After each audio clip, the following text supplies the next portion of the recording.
India পাকিস্তানের build up হচ্ছে আর আমরা এখন বসে আছি আইকনিক ইডেন গার্ডেন্সে।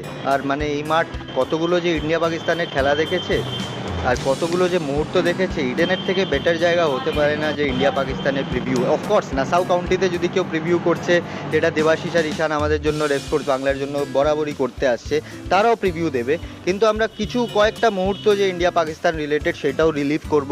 অফকোর্স বিরাট কোহলির 2016 সেই অর্ধশতক, যেটা যেটা ইন্ডিয়াকে পাকিস্তানের এগেনস্টে ম্যাচ জিতিয়েছিল, বিরাট কোহলির সচিন তেন্ডুলকরের সাথে সেই স্ট্যান্ডের থেকে মাঠের থেকে যে চোকাচোকি হওয়া, থামস আপ দেওয়া সচিনের, ওখান থেকে পুরো ঘটনাটা শুরু হয়েছিল। কিন্তু তার আগে আমরা যদি ইন্ডিয়া পাকিস্তানের কথা বলি, এখন নাসাউ কাউন্টিতে পিচ নিয়ে প্রচুর চর্চা হচ্ছে।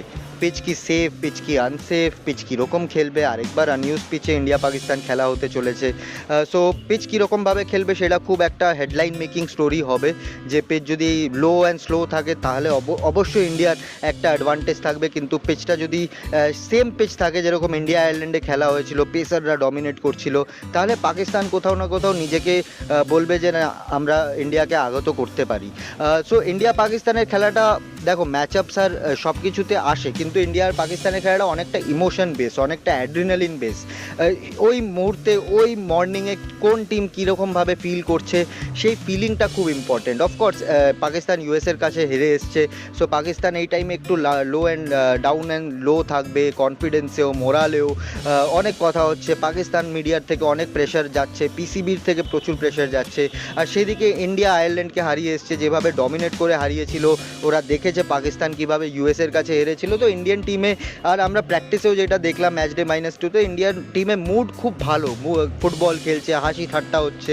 সো সেই দিকে ইন্ডিয়ান টিম একদিক থেকে খুব মানে জয়ফুল মুডে আছে, আর কোথাও না কোথাও ফেভারেটও থাকবে।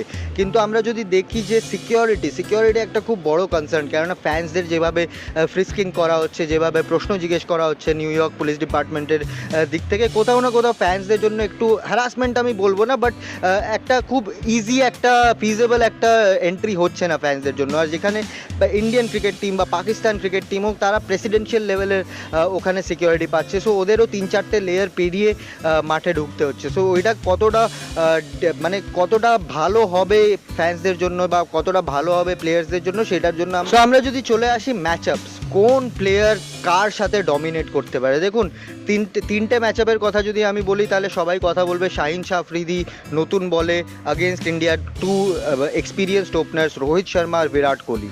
যদি শাহিন শাহ আফ্রিদি প্রথম দুটো ওভারে নতুন বলের আগেনস্টে বিরাট আর রোহিতকে আউট করতে পারে, তাহলে clearly Pakistan on the top থাকবে।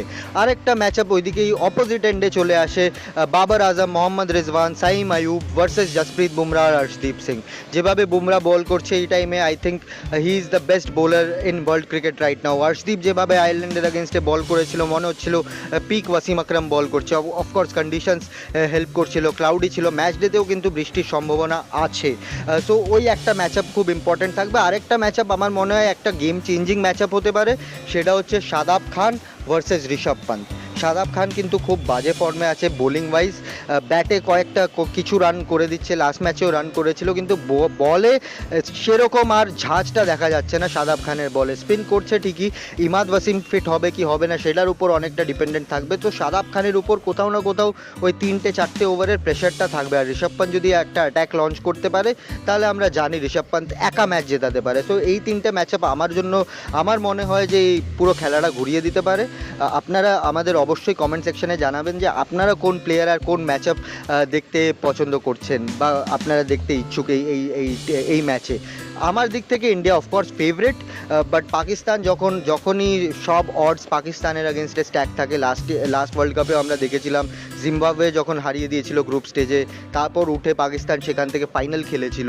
সো পাকিস্তান যা খুশি করতে পারে। সো পাকিস্তানের আগেনস্টে কমপ্লেসেন্ট হওয়াটা একদমই ইন্ডিয়া চাইবে না সেটা। অফকোর্স এত বড় ম্যাচে ইন্ডিয়া করবেও না সেটা। আর আপনাদের প্রেডিকশন নিশ্চয়ই আমাদের জানাবেন কমেন্ট সেকশনে। দেখতে থাকুন রেসকোর্স বাংলা।